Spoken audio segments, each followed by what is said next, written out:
Señor le bendiga, hermanos. Comenzamos en esta ocasión con el libro de Éxodo o Shemot, con su primera parashá. El libro de Shemot significa en hebreo nombres. Esos son los nombres y se lee de Éxodo 1.1 a Éxodo 6.1. Este es el libro que sigue a Génesis y realmente es una continuación del mismo. Gracias a Dios por este hermoso libro que nos habla de redención.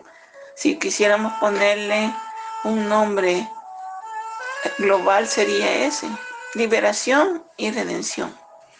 Shemot, como dije, significa nombres y es denominado así porque el libro comienza con la frase: estos son los nombres, en Éxodo 1.1.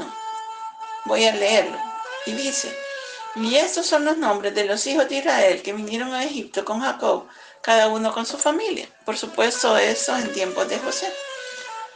Y ahí dice los nombres de todos los hijos de Jacob: Rubén, Simeón, Leví, Judá, Isaacar, Zabulón, Benjamín. Y dan recuento de que todas las almas que salieron del tronco de Jacob fueron 70 y José ya estaba en Egipto. Pero aquí viene la frase que marca este libro: y José murió, y también todos sus hermanos y toda aquella generación. Y con la muerte de José vino otro rey. Ya vamos a ir viendo un poquito sobre esto. Este libro también puede considerarse como el libro de los comienzos. ¿De qué comienzos? Pues es el libro de los comienzos de una nación a quien el Señor eligió y apartó de entre otros pueblos, llamados israelitas, y quienes siguen siendo gran ejemplo ahora como el pueblo elegido y escogido por Dios, separándolos de las demás naciones, siendo uno de los países más prósperos en el Medio Oriente y dando ejemplo de seguir la Torá, aún como su constitución. El Señor estableció esta nación como ejemplo entonces para las demás naciones, aún en nuestros tiempos, en varios niveles, como por ejemplo políticos, civiles y religiosos. Este libro es un libro centrado totalmente en Dios. Establece varios importantes entendimientos acerca de la naturaleza de Dios. Si hay un libro que nos muestra a Dios y su naturaleza, es este. Más aún de lo que esperamos y aún lo que hemos digerido con el estudio del pacto renovado. En Éxodo aprendemos que solo hay un Dios, que su nombre es Yahvé, quien es el mismo que se le apareció a los patriarcas como el Shaddai. Él es el creador de todas las cosas, pero al mismo tiempo está por sobre todas las cosas que ha creado. Dios está presente siempre y es cercano, pero su ser no tiene la misma sustancia de lo que ha creado, excepto en una pequeña parte de toda la creación, y es en su obra maestra, el hombre, en nosotros. Qué bendición que tengamos la sustancia misma del Creador en nosotros y que esa sustancia pueda ir emergiendo cada día mientras conocemos su palabra. Gracias le damos al Señor por llamarnos a tan misericordiosa obra y hacernos sus hijos. El Dios de Abraham, por supuesto, es diferente a cualquier otro de los misteriosos dioses paganos babilónicos que se conocían en la época. En aquella época se creía que un dios era el que gobernaba cierto sector o cierta región y otro dios era el amo sobre otro sector y así. Sin embargo, el área del dominio del Dios verdadero no tiene límites ni limitaciones, puesto que su poder es infinito. De hecho, la tierra no puede contenerlo, pero al mismo tiempo es un Dios tierno y lleno de amor para aquellos a los que ha llamado a establecer un pacto con Él, con nosotros, con Abraham primero, pero también con nosotros, al salvarnos y sacarnos de nuestro propio Egipto y para llevarnos poco a poco por el desierto a la tierra prometida. En otras palabras, el Dios de Israel está profundamente involucrado en los asuntos humanos y de hecho usa estos mismos asuntos para cumplir su gran propósito en cada vida que llama a vivir en su presencia. Gloria sea su nombre. Dentro de su gran plan para la salvación de la humanidad entera, tal como se lo prometió a Abraham, está el establecimiento de una nación la única que se le ha dicho, en tu simiente serán benditas todas las familias de la tierra. Por supuesto, estaba hablando de la simiente única, de Yeshua, del Mesías, de nuestro Señor. Su plan envuelve el establecimiento de una nación que sale de los lomos de Abraham. Gracias a Dios que escogió a este hombre y él estuvo dispuesto a cumplir el pacto con su Dios. ¿Qué hará con esta nación que sale con los lomos de Abraham? Esta nación va a ser única porque la va a rescatar, la va a redimir, le va a enseñar, la va a nutrir, la disciplinará y su nombre, como sabemos, es Israel. Eso también es el plan de Dios, el plan que tiene Dios para todo aquel a quien Él llama. ¿No se ha fijado usted que en su vida ha sido rescatado, redimido, enseñado, nutrido, disciplinado y poco a poco nos va dando a conocer su nombre, al igual que a Israel? Mientras estudiamos el libro de Éxodo, aprendemos acerca de las tribus descendientes de los patriarcas. Primero, que son transformados en una nación, no en la tierra que Dios prometió a Abraham, sino que en la misma tierra de Egipto. 2, que reciben el pacto del Sinaí, la Torá, su constitución nacional, aquí, en este libro. Más adelante veremos cómo ellos reciben la Torá. Y 3, que les he encargado levantar el tabernáculo, que será el lugar terrenal en donde la presencia de Dios morará entre su pueblo. También lo estudiaremos aquí en este libro. Por lo anterior, podemos dividir el libro en 6 partes fundamentales. La primera, la narrativa de la liberación que estamos estudiando en estos momentos, con la parashá número 1. 2, la vida de Israel en el desierto. ¿Cómo es el comportamiento de los hijos de Abraham, de la descendencia de Abraham en el desierto? Y ahí vamos a ver que mucho de la esclavitud todavía mora en sus corazones, al igual que nosotros. 3, el pacto del Sinaí. Ese quizás es uno de los más grandes puntos que existe en este libro, aunque cada uno es especial. 4, los planos del tabernáculo. Cómo Dios le da prácticamente el prototipo del tabernáculo a Moisés para que éste lo replique y le diga a los israelitas cómo hacerlo y escoja a aquellos idóneos para realizarlo. 5, la infidelidad y reconciliación del pueblo marcada por haber adorado al becerro de oro, uno de los peores pecados y de los más grandes que Israel pudo hacer.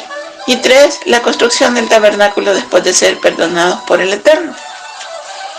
Entonces, este libro marca la vida de Israel en Egipto y su posterior revelación. Para eso tenemos que entender cómo era la vida en Egipto. Bueno, la prosperidad de la familia de José en Egipto era real y progresiva. Recordemos que se le da el área de mayor fertilidad, conocida como Gosén. Y conforme a su plan, el Señor los trajo a esta región y los llenó de posesiones materiales. Y de esa manera hizo que su poder y su número se incrementara grandemente. Cuando José llegó a Egipto por varios años, el faraón que reinaba en Egipto era descendiente del pueblo de los Hicsos, quienes eran de origen semita y gobernaron en Egipto por más de 100 años después de que José murió. Por lo tanto, los primeros años de los israelitas en Egipto fueron de bendición y no eran esclavos. Pero los egipcios guardaban cierto resentimiento por José, debido a que hizo hasta ellos mismos que se vendieran a Faraón por comida. La prosperidad de los hebreos también había hecho que naciera un sentimiento de celos y envidia entre los egipcios contra los descendientes de Jacob. El versículo 7 de este capítulo 1 del libro de Éxodo que comenzamos a estudiar dice: pero sus descendientes, los israelitas, tuvieron muchos hijos y nietos. De hecho, se multiplicaron tanto que llegaron a ser sumamente poderosos y llenaron todo el territorio de Gosén. Este versículo es el final de la era dorada entonces de Israel en Egipto, cuando subió al trono un faraón no hicso, sino descendiente mismo del pueblo egipcio. Y este es el que dice la palabra que no conocía a José. Dice que en el versículo 8, se levantó en Egipto un nuevo rey que no había conocido a José. Y el rey le dijo al pueblo: he aquí que el pueblo de Israel se engrandece cada vez más y se vuelve más fuerte que nosotros.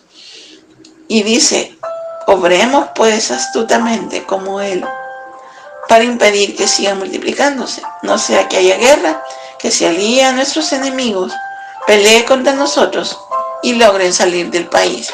Así que el miedo también era que ya no pudieran ser más esclavos.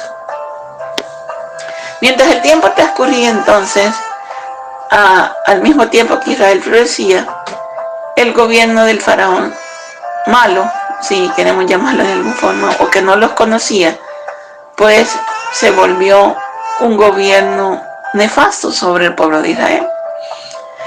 Este faraón no estaba familiarizado con la historia del servicio de José hacia Egipto, o quería pues prácticamente olvidarlo, porque existen varios escritos que se han encontrado en donde se decía cómo había sido José. Así que pues prácticamente prefirió ignorarlo. Entonces el faraón ideó un plan antisemita, es decir, contra los semitas, para destruir al pueblo hebreo descendiente de Jacob, ya que ellos no eran egipcios, no eran merecedores, según este faraón, de todos los privilegios que ostentaban en aquel entonces. Y fue cuando el nuevo faraón, al ver la prosperidad como una amenaza a su reinado, permitió que su celo creciera hasta convertirse en odio hacia el pueblo de Dios, como le ha sucedido varias veces a este pueblo, simple y sencillamente por ser el hijo primogénito, el preferido del padre, que se reflejaba en José, el hijo llamado preferido, que paulatinamente se convirtió en Israel. Los faraones siguieron incrementando su opresión hacia este pueblo, según ellos, para hacerlo desaparecer, más en cuanto a los varones, y decidieron dejar a las hembras. Y pues básicamente la esclavitud se volvió cada vez más ardua, y en ese momento Faraón también decide que todos los bebés hebreos varones fueran eliminados, y la tarea se la deja a las parteras, que también eran hebreas, y ellas, gracias a Dios, eran temerosas de Dios y se negaron a asesinar a los niños, por lo que Dios les prosperó grandemente. Veamos Éxodo 1 del 15 al 21. Dice así: y les dijo el faraón a las parteras hebreas, una de las cuales se llamaba Cifra y la otra Fua: cuando asistáis a las hebreas en sus partos, observad primero el sexo. Si es un niño, lo mataréis, y si es una niña, la dejaréis en vida. Pero las parteras temerosas de Dios no hicieron lo que les mandó el rey de Egipto, sino que dejaron vivos a los niños. Y le llamó el rey de Egipto para reconvenirles: ¿por qué hicisteis esto? ¿Por qué dejaron vivir a los niños? Y las parteras respondieron al faraón: es que las mujeres hebreas no son como las egipcias, son robustas y dan a luz antes de que lleguemos nosotros. Y favoreció Dios a las parteras, en tanto que el pueblo siguió multiplicándose y engrandeciéndose, y las parteras, por ser temerosas de Dios, Él les hizo fundar familias de relevancia. Entonces, como las parteras no quisieron hacer esto, el faraón ordenó que los niños hebreos fueran tirados al río para ser devorados por los lagartos y cocodrilos que habitaban en él. En este contexto nace el libertador, el que convertiría por disposición divina se convertiría en el ejemplo de Yeshua también, del libertador por excelencia. Y entonces la disposición divina, como dije antes, hace que sea llamado de entre sus hermanos hebreos para convertirse en Moisés. ¿Cómo se logra eso? Pues la profecía de Dios por los israelitas estaba próxima a cumplirse para ser liberado. Y el Señor eligió a Moisés para llevar a cabo su gran plan de redimir a todo Israel y llevarlos de retorno a la tierra prometida. La vida de Moisés fue una figura profética, como decía, de Yeshua, ya que él vino igualmente como el pariente redentor para toda la nación de Israel. Ambos hombres vinieron a este mundo en posiciones vulnerables, como bebés. Dios pudo mandar a su hijo ya formado, sin embargo, él escogió que Yeshua naciera como niño. Isaías 7:14 dice, porque un hijo nos es nacido. Y así sucedió con Moisés. Los padres de Moisés, que eran de la tribu de Leví, de la línea sacerdotal de los coatitas, llamados Amram y Jocabed, dispusieron que el niño fuera salvado de alguna forma, o intentaron salvarlo, y cubrieron de brea una canasta, la cual fue lanzada al río, orando que el Señor fuera protegido por el Dios de Israel. Y para ver esto, la hermana de Moisés siguió a dicha canasta por el río. La palabra hebrea para brea, con lo que fue calafateada la canasta de Moisés, puede traducirse como redención, pues es la palabra kap, que significa cubierta, y específicamente una cubierta para el pecado, que es la misma palabra que se ocupa para el propiciatorio del arca de la alianza, que fue construida para el tabernáculo. La mamá coloca a su niño en el arca, escondiéndolo entre los carrizales y flotando en las aguas del río, y la niña la sigue, como dije antes. Y Dios hace que la hija del faraón estuviera cerca y rescatara la canasta, y básicamente lo salva de la muerte que podía rodearle por los cocodrilos y lagartos que existían en el río. Y ella vio al bebé circuncidado e inmediatamente se dio cuenta que su madre hebrea había tenido el coraje de retar al faraón y vencer el decreto de muerte que él había dado. El decreto dado por faraón, que era su padre. Este bebé que se encontraba al frente de la hija del faraón sería el revelador de la palabra de Dios, la Torá, a su pueblo en Israel, y se convertiría en el profeta que hablaba cara a cara, el único que hablaba cara a cara con Dios, a excepción de Yeshua, y que proclamaría la venida del Mesías, y que también es mencionado en Juan. Y Juan mismo dice que él, Moisés, hablaría de él. Si quieren, vamos a Juan 5, 43, 47, para que entendamos mejor cómo es que Moisés está reflejado en Yeshua. Repito la cita, Juan 5, 46 y el 47. Si recordamos, este profeta es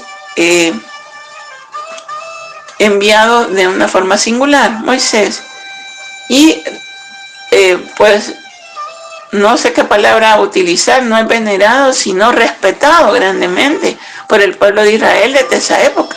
Así que Juan lo menciona y lo relaciona con Yeshua. Juan 5, 46 al 47, y dice así: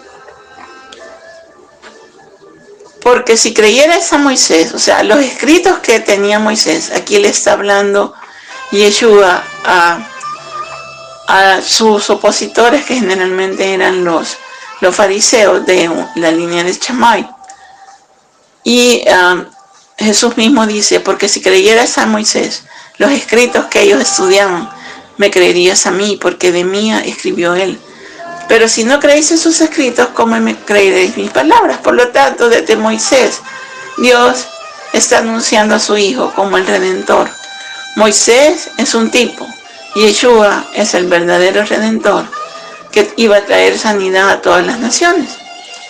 Como relataba Miriam, la hermana de Moisés, al observar esto, se acerca a la hija del faraón y le dice que una persona que ella conoce puede amamantar al niño hebreo que la mujer tomó como suyo, y la hija del faraón acepta y Jocabed, la propia madre de Moisés, cuyo nombre es puesto por la hija del faraón como sacado de las aguas, es quien amamanta a Moisés, el cual después del tiempo de destete es entregado nuevamente a la nobleza egipcia, por lo cual Moisés crece dentro de la corte real egipcia y aún varias historias judías hablan de su vida dentro del palacio egipcio.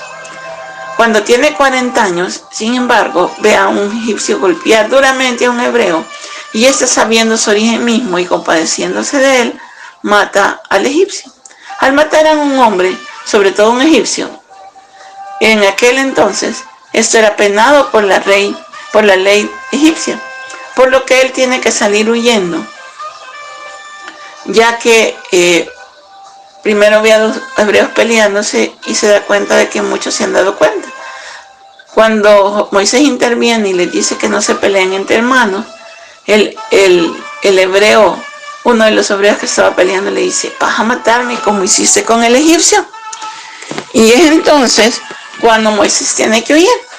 Y parecía que su vida iba a ser de ahí en adelante pues pacífica y que iba a morir en buena vejez, lejos de sus hermanos y lejos de los egipcios mismos que lo habían puesto en peligro cuando esa ley le fuera aplicada a Moisés. Sin embargo, Moisés recapacita y sale huyendo y llega hasta Madián, en donde se encuentra en las mismas circunstancias que Jacob cuando conoce a su mujer frente a un pozo.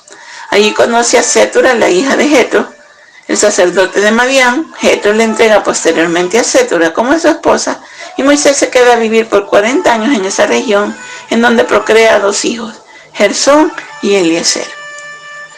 Él se convierte en pastor, definitivamente de ovejas. Pero Éxodo 2, 24, 26 nos da una pauta aquí. Y dice: con el paso de los años, el rey de Egipto murió, pero los israelitas seguían gimiendo bajo el peso de la esclavitud. Clamaron por ayuda y su clamor subió hasta Dios, quien oyó sus gemidos y se acordó del pacto que había hecho con Abraham, Isaac y Jacob. Miró, se fijó desde lo alto de los hijos de Israel y supo que ya había llegado el momento de actuar. Dios se acordó no quiere decir que en todo ese tiempo Dios no había tenido cuidado de ellos. Lo que hizo cuando se usa esta palabra en el lenguaje de pacto es que Dios estaba velando por el pacto que hizo con Abraham, con Isaac y con Jacob.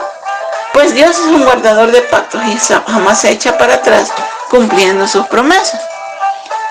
Cuando nos debilitamos en fe es porque olvidamos que Dios tiene un pacto con nosotros, por lo cual existe toda la disposición del Eterno de cumplir con las promesas que Él mismo ha hecho en nuestras vidas. Dios hizo un pacto con Abraham, Isaac y Jacob, y la palabra de Dios dice que si somos del Mesías, como ya había dicho antes, somos hijos de Abraham y herederos de las promesas dadas a este hombre. Dios siempre se acuerda del pacto que tiene con nosotros, pero no es en nuestro momento, sino que es en su tiempo cuando Él actúa. Y este era el tiempo de actuar para Dios. Cuando dice que Dios vio, nada es más evidente en esta frase que Dios está cuidando y observando de cerca a cada uno de sus hijos. Que Dios vio a los hijos de Israel significa que Él está involucrando en sus vidas, atento a sus necesidades y proveyendo para su futuro. Dios tiene un plan para Israel y esta frase determina que el Señor está dispuesto a cumplirlo.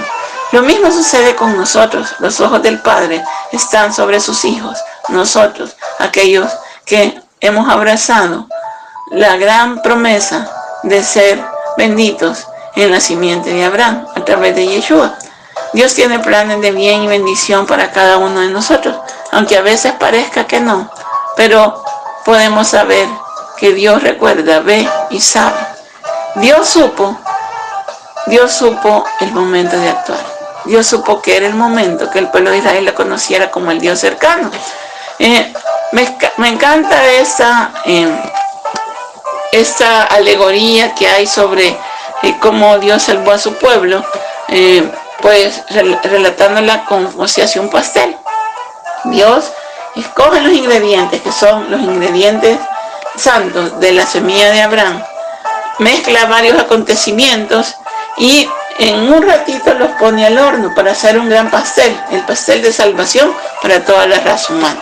Así que tenemos aquí cómo Dios actúa en las vidas, haciendo todos los preparativos para que cuando estemos listos podamos ser de bendición a otros. Moisés es llamado de una zarza que ardía y no se consumía para constituirse en el Salvador de Israel, en el libertador de todas las tribus que habían hecho una gran nación dentro de Egipto. En medio de la zarza y con la orden de quitar las sandalias de sus pies en algún lugar del monte Sinaí, es comisionado a hacer la vasija por medio de la cual sacaría con grandes señales al pueblo de Israel de la esclavitud opresora de Egipto. El nombre de los dioses en aquellos tiempos era importante porque determinaban lo que podían o no podían hacer, sus habilidades más notorias. Entonces Dios le revela su nombre a Moisés y le dice: yo soy quien seré, Eyé,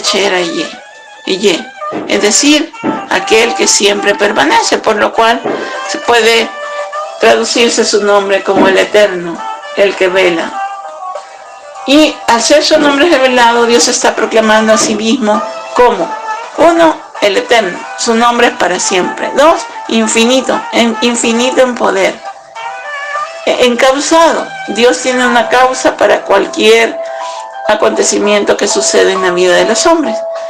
No necesita de nadie más, es autosuficiente para llevarlo a cabo. Es omnisciente, lo sabe todo y sabe cómo resolverlo y cómo hacerlo para que sea de la mejor forma posible para su gloria y para los seres humanos. Está en todas partes, es omnipresente, tiene todo el poder para realizarlo, es omnipotente, está listo para actuar y cumplir su promesa y además es digno de confianza porque Él siempre cumple lo que ha prometido. Entonces, en conclusión, queridos hermanos, a veces, como los israelitas del tiempo de la liberación, nuestra propia esclavitud nos hace que creamos que Dios se ha olvidado de nosotros. El Señor no se ha acordado del pacto, quizás creemos. Sin embargo, como hemos estudiado nosotros esta mañana, estamos bajo un pacto que es tan real y tan seguro, porque es el mismo pacto de Abraham, que trae consigo las mismas promesas y las mismas bendiciones. Fuimos escogidos, al igual que Israel, para ser su pueblo, un pueblo especial, aquellos guardadores del pacto llamados por amor a salir de nuestra esclavitud, de la esclavitud del pecado que mora en nosotros. No nos desanimemos, Dios se ha acordado de nosotros y Él sabe el momento justo de actuar para liberarnos. Que el Señor les bendiga, los llene de toda su misericordia, los prospere y haga que siempre recuerden el pacto que tenemos con el grandioso y formidable Dios de Israel, aquel cuyas promesas son siempre cumplidas y cuyo amor por nosotros no lo podemos entender, pero es más grande que todos. Quizás tuvimos nosotros la bendición y aún la tenemos de tener a nuestra madre viva y vemos cómo ella nos cuida y guarda por nosotros aún cuando está enferma, como en mi caso. Sin embargo, el amor de ella no puede compararse al amor que Dios tiene por mí. Los invito a que cada uno podamos agradecer en esta mañana su cuidado, su liberación y el envío del libertador, el más grande de todos, Jesucristo hombre, quien padeció por nosotros como el Cordero de Dios y por cuya sangre ahora tenemos salvación y vida eterna. El Señor le guarde y le bendiga. Amén.